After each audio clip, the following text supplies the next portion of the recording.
Hi everyone and welcome back to Tennis Time. As you can see, I've rebranded my channel a little bit. I have a new logo, please check it out. And in case you like it and you want to support the channel, please subscribe to the channel. On the other hand, since there's no live tennis going on at the moment, we should have been having the Miami Masters 1000 going on at this point, but we don't. I thought I'm going to do a series on the 20 best matches of all time. Well, all time might be a little bit too much of a stretch because I can go back only till 1977. That's the area since I have tennis footage and I have watched actually tennis matches. So in case you're curious and you would like to find out, please stay tuned. I'm going to give you ahead of each match a little bit of context, a little bit of historic context, where the players were, what was at stake, and why I think that match is supposed to be in the list of the 20 best matches of all time. And then I'm going to show you some footage from each match and take you through the match. Feel free to disagree with the list, I'm sure most of you will. On the other hand, the purpose of this exercise from my end was to select some wonderful matches, great highlights, get you through it, and in case you haven't watched the match and you would have the opportunity and you would want to watch it, then I'm giving you a great incentive by this video to do it. So I hope you'll enjoy, and please don't forget to subscribe. So just before starting with number 20, I wanted to give you my selection criteria. What was important for me in these matches, why I have put them on the list. Most of them are at least in a Grand Slam semi-final or a final.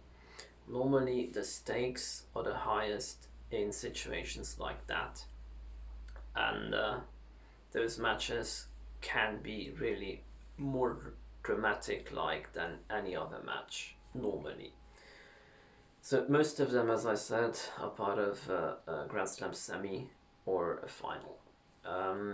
Naturally, each match had to be a best of 5 encounter. Each match had to go to at least around 3 hours. And another selection criteria I had was that it had to go at least 4 sets. So normally the drama develops only when there is a great deal of time until the players get into that battle. It does get that dramatic only after some time is spent on the tennis court. So I hope you agree, and as I said, let's go on to our first match in the selection. So on number 20 I have the match between Andre Agassi and Pete Sampras from the 2000 Australian Open semi-final. Historic context in that regard, we know that the Sampras-Agassi rivalry was probably the best and most well-known rivalry throughout the 90s and the very early part of the 2000s.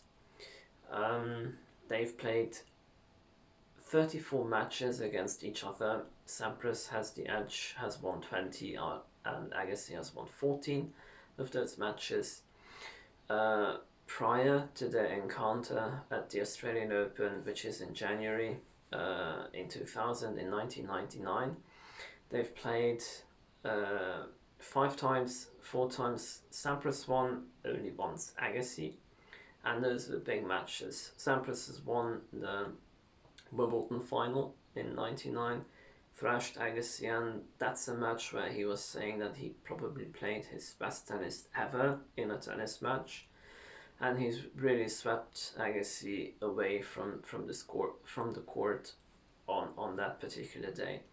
Agassi was really completing his incredible comeback. He's won a month prior to that Wimbledon final, the French Open. It was his first French Open triumph. He was playing fantastic tennis, and yet Sampras felt so well on the grass. And as a serve and volleyer, the play he has, the game he has, the abilities he possesses as a wonderful server, he put that serve of his to very good use and made Agassi so uncomfortable that Agassi couldn't really do much in that match. The next two matches were in the Los Angeles final. In 99, Sampras won into tiebreak 7-6, 7-6. After that, they've met in the Cincinnati semi-final, which Sampras won, also in straight sets. And they met at the World Tour finals. So after Cincinnati, Sampras had a back injury and did not come back to the tour until the World Tour finals. So back then it was called the Tennis Masters Cup in Hanover, Hanover, Germany. So they played in the group stages, and Agassi won 6-2, 6-2, but they met again in the final, and Sampras won in straight sets.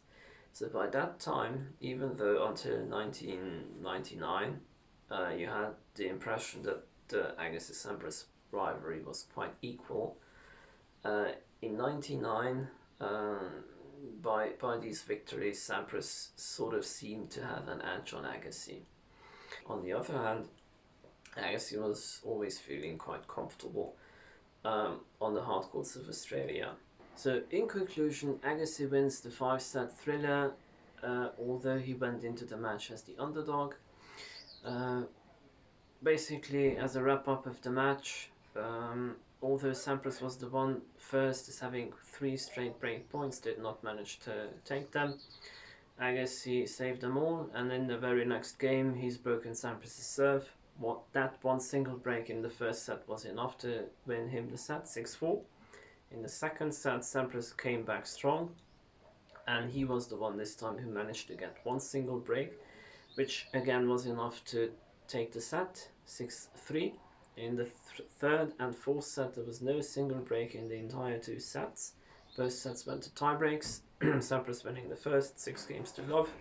In the second set, Agassi took it, although at 3-all, when we saw that magnificent point, that running forehand pass by Sampras, he was 4-3 up with a mini break, and he missed the next point on his own serve, a backhand volley.